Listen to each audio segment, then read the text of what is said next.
Welcome, everyone, to an NABC Chat. I'm Andy Katz, pleased to be joined by Stevenson University head coach Gary Stewart, Division III school in Maryland, and an NABC board member. We're going to discuss all that went on at the NABC board.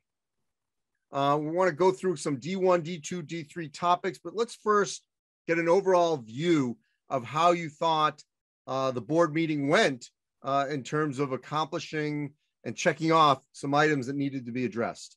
Well, Andy, I look at it like as if we're in an airplane 30,000 feet and we are in motion. So that's kind of where we pick the conversation up. So obviously we had robust conversation on a litany of topics that were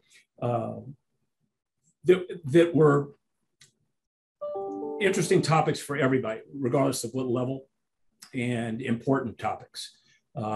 This is a very precarious time, Andy, and a lot of change, and we've got to be thinking globally, and we've got to look at this from a lot of different perspectives. And very fortunate that the board is full of members that really want this to go exceedingly well for student athletes, for fans, and are advocates for improving the game. So let's deal with a couple of those issues. First off, overall, what's the mood of the board right now in terms of input from coaches on legislation and sort of the direction of the game? Well, I think that's an excellent question, Andy. And the board is always seeking out their brethren, whether it's a person that represents a specific league or region, or someone that represents a certain type of institution, whether it be low major, mid major, high major at the Division I level, a Division II institution, and the like. So those things are always at the forefront of our conversations.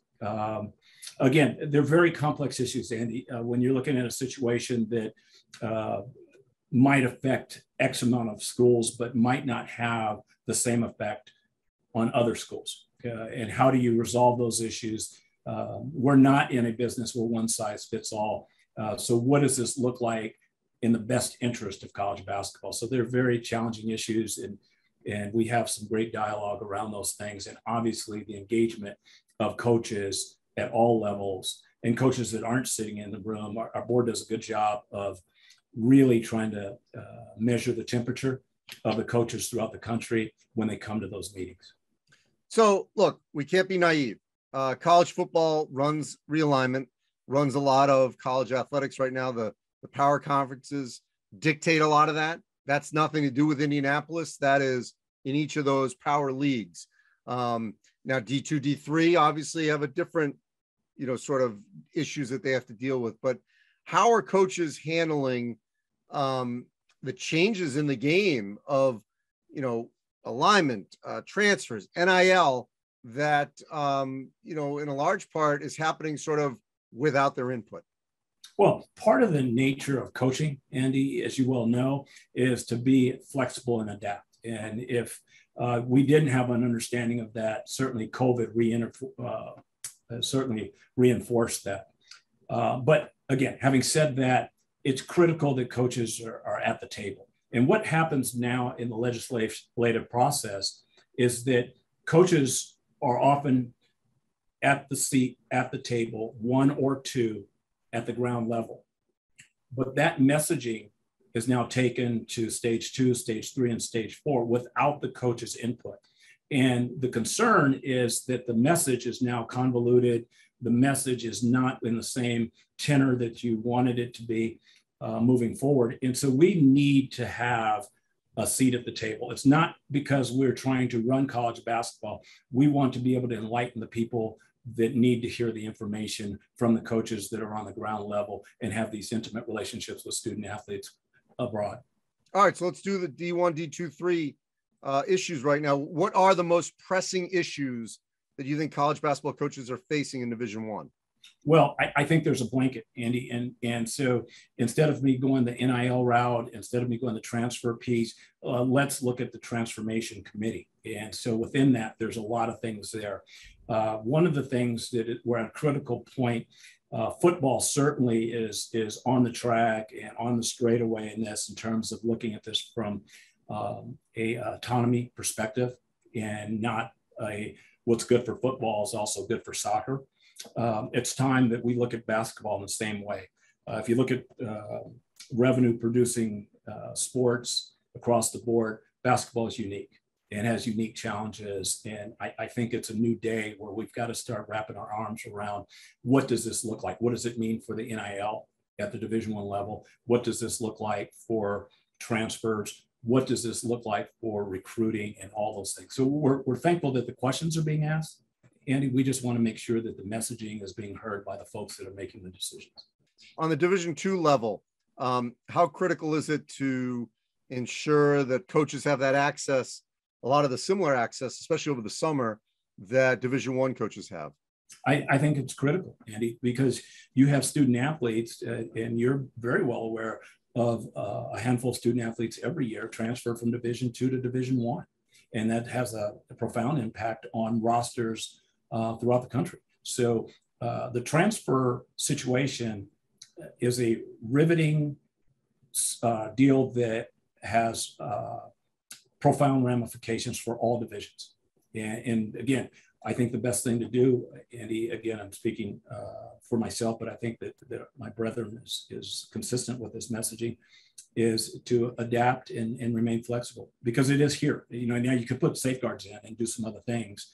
And we certainly have talked about some of those things, but it's here to stay, and we have to do now what's best for the game within that legislation. Similarly, Division III, how do you adjust the calendar to allow for summer workouts at the D3 level? Well, I think the first step, Andy, is to get the 114 days passed. So right now we work off of a calendar that looks at weeks.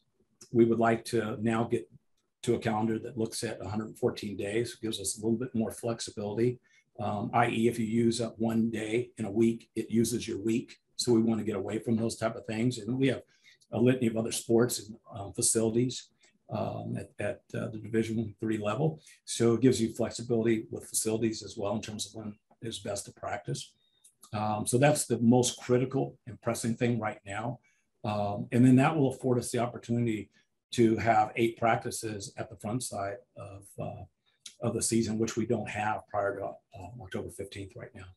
And at the junior college and NAIA level, what else was pressing out of this meeting that needs to be addressed? Well, the one thing that was, and a good thing, that the exposure for the Division II athlete, the junior college athlete has been increased. They're now allowing coaches to go out at a greater rate to be able to view junior college athletes in October and September. And so I think that's an important step forward.